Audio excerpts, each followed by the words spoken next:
talk about leadership and wanting to become leaders, I don't think anybody should try to become a leader. It's quite obscene that I want to become a leader, that means all of you should be what? I don't know. I don't know what you would like to call yourself. It's not about you wanting to become a leader or someone wanting to become a leader. Because of a certain thing that you have done within yourself, or a certain level of observation, or a certain intelligence, or a certain experience, you are able to see something that most people are not able to see.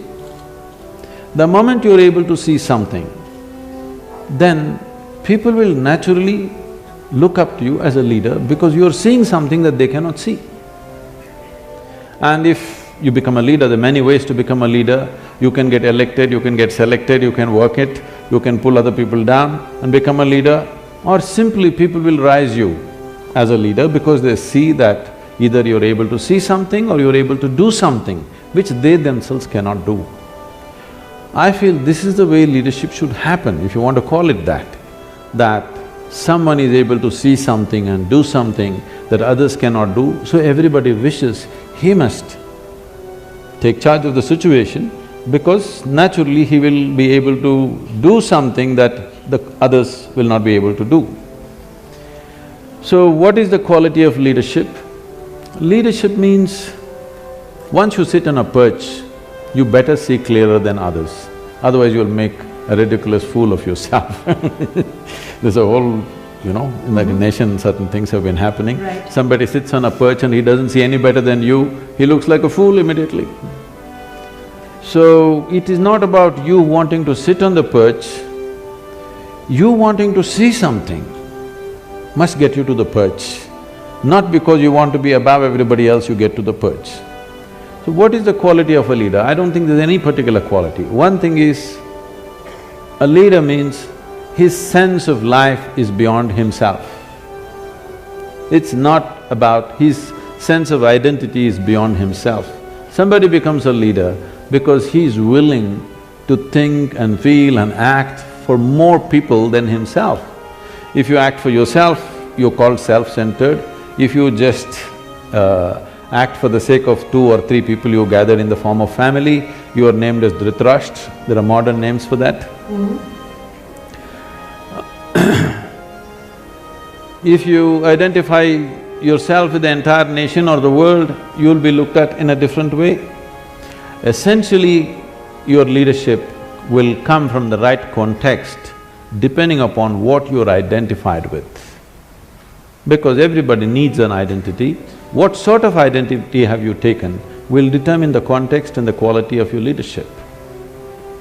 In that context, isn't leadership something that, each of us can individually manifest? If I were to describe one dimension of leadership as saying it is about taking ownership to create a better outcome. In that context, we can convert leadership from a noun to a verb. I don't know that much grammar, okay. But you can try.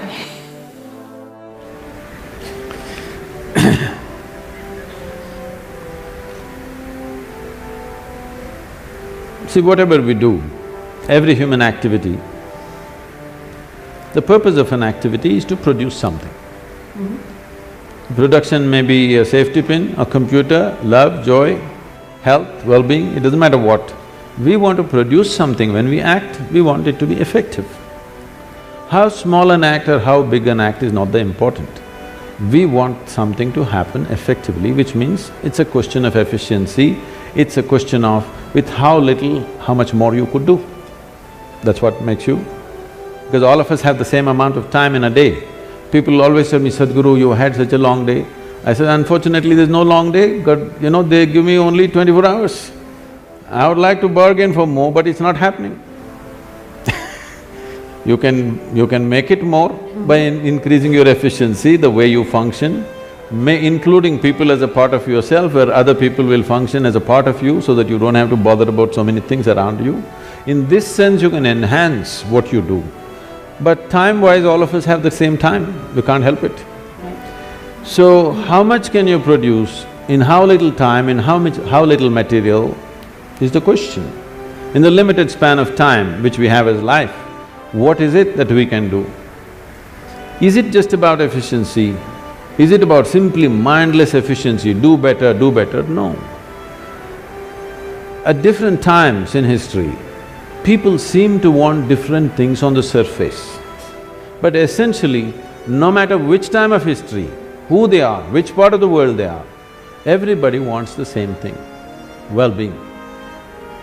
But their idea of well-being, everybody has their idea how to get there, but everybody wants well-being, no question about that. It doesn't matter which part of the world you go, whether you came here 1,000 years ago or today, 100 years later, you will see people will be still seeking well-being. In pursuit of well-being, maybe 100 years ago somebody would be going in search of water, today you're going in search of the Wi-Fi cloud but still well-being. People's idea of well-being, whatever that is, but people are only well only when something beautiful happens within themselves. They think they're going to cause it to themselves by some means. But people have been happy before the Wi-Fi came, people have been happy before the automobile came, people have been happy before all the luxuries we are enjoying today appeared. So what I'm saying is, well-being, if you're in pursuit of well-being, essentially it is about what happens within the human being. What happens within the human being in the name of so many things, I don't want to name all the things, in the name of so many things, what we call as family, society, and another world which we call as corporate world all these things we created, these are all different names or different mechanisms that we believe will bring well-being to us. Somebody built a family, somebody built a corporation, both in pursuit of well-being, isn't it? I must tell you this, the first time I was at Davos many years ago, they were almost resentful. Why… what is a mystic doing an economic summit? A particular CEO who was in charge of a top computer manufacturing company,